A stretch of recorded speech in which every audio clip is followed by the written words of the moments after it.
Gadget Guy here, and if you knew how much time I spent trying to get this first shot perfectly in frame, you would probably subscribe for that reason alone. We are reviewing Apple's newest iPad Pro. This is the 12.9 inch, the Super iPad.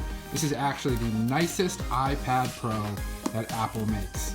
So I'm going to go ahead and unbox it here, and then magically, through the power of the internet, fast forward a time lapse to days later and actually give you my full review, but all in the same video. It's almost like I'm a magician. Front of the box is different. The original iPad Pro, the first generation, had just a picture of the side of the iPad Pro just to show how slim it is. A little soft material on the cover there. No one cares about the cover. Ooh, baby fresh. This is the 256 gigabyte iPad Pro, 12.9 inch maximum size. And what we're going to do is compare it to the first generation iPad Pro, 12.9 inch right there on the side. But first, break the seal. I'm going to show you all the differences. Come on, baby. I'm going to show you all the differences, why this iPad is better and why it is that much better than the first generation iPad Pro 12.9 inch. And then I'll show you all the differences, all the specs, all the good stuff, and why you probably want one if you don't have one already. You probably don't though, that's why you're watching this video. So inside the box, nothing cool. We know the deal by now. This isn't the first iPad we've ever unboxed and reviewed. Got your lightning cable, got your paperwork, got your charger. Cool. So the first thing we want to do is go ahead and compare it to the previous iPad Pro 12.9 inch Gentle. Here we have it right here.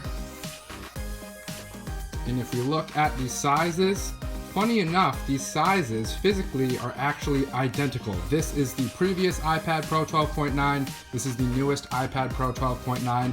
Exactly the same dimensions in every way, except for one thing. The new iPad Pro 12.9 is actually lighter.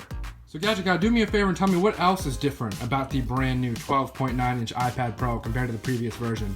Well, huge thing is the processor. We have an A10X processor with an M10 coprocessor in the new iPad Pro. And in the previous version, we had an A9X and an M9 coprocessor. So the processing speed of the new iPad Pro, we are now approaching laptop levels of speed here. So some serious speed. Another really obvious thing that a lot of people want to know about, and I'm going to prove it to you,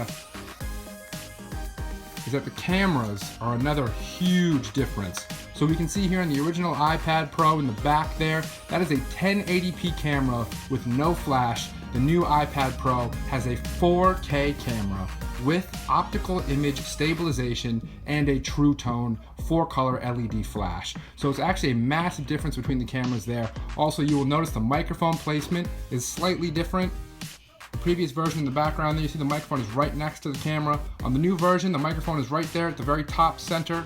And another difference with those microphones is on the new iPad Pro 12.9, there's another microphone there in the top middle, and on the older version, that microphone was there on the side, if you can see it there. Put on your spectacles, I know you can see it.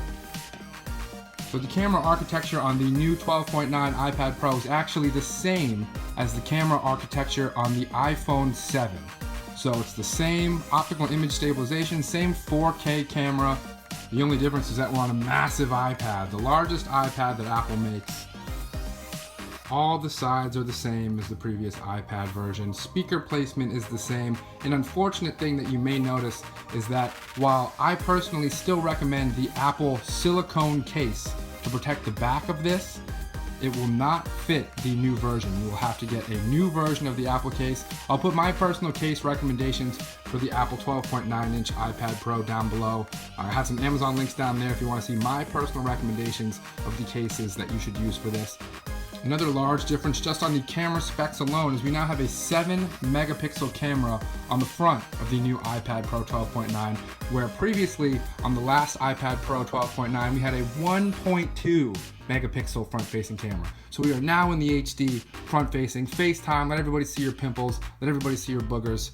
You know you got them. Both of the screen resolutions on the previous iPad Pro 12.9 and the newer iPad Pro 12.9 are both almost a 4K resolution. We have 2732 by 2048 pixels on the iPad Pro 12.9 and the previous version. So almost 4K resolution. Full 4K is 2160p.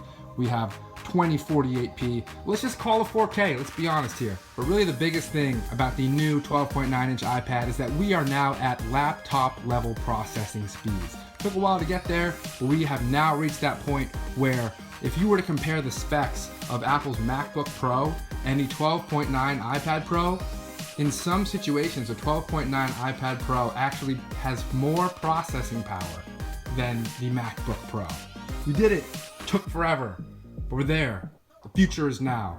This new 12.9-inch iPad Pro is almost like Apple's showing off. They're waving their victory flag saying, yes, we are now so sophisticated and disciplined and razor sharp that we can make tablets as fast as our MacBook Pros. Better camera, better processor, better M10 motion coprocessor, better screen, better everything. The resolution is the same as the previous iPad Pro 12.9, but everything else is better. The speeds on this thing are insane. If you're doing split screen multitasking, then you will love this one more than ever. I actually use my iPad Pro for a serious amount of work, and this is exactly what I was hoping for. Apple is doing a victory lap. Yes, we can pack that much power into a tablet. Laughing at everybody else because these iPad Pros, these new ones, are almost just as powerful as the actual laptops they make, the MacBook Pros. They're not the maximum spec MacBook Pros that cost you a fortune, but they're lower base model MacBook Pros. These iPad Pros are easily on the same level, and they're a lot cheaper. Not to mention the functionality is just as capable, if not more so, because we do have that touchscreen there. So if you guys have any questions or comments, definitely put them down below. This is what I recommend as the best tablet. I've been using iPads consistently for at least 5 years now. That's not a joke. This is serious business. I know the Gadget God's a little silly, a little crazy sometimes, but this is serious business. I love the iPad. It really helps me get everything done, from fun to work to business to pleasure to party favors to party hats to champagne glasses. Toast them up. This is the best tablet that you can get. But like I said before, if you have any questions or comments, put them down below. I'm happy to answer them. And don't forget to like, comment, subscribe. You already subscribed, didn't you? What a guy, what a girl. So smart. Smarter than me. Are you? Take the test. Let me know the truth. Are you? I believe you are. And if you didn't know already, I'm the Gadget God. I do the research, so you don't have to. Sometimes I wonder if I do too much research. I need a vacation. Thanks for watching, everybody, and have a great rest of your iPad Pro day.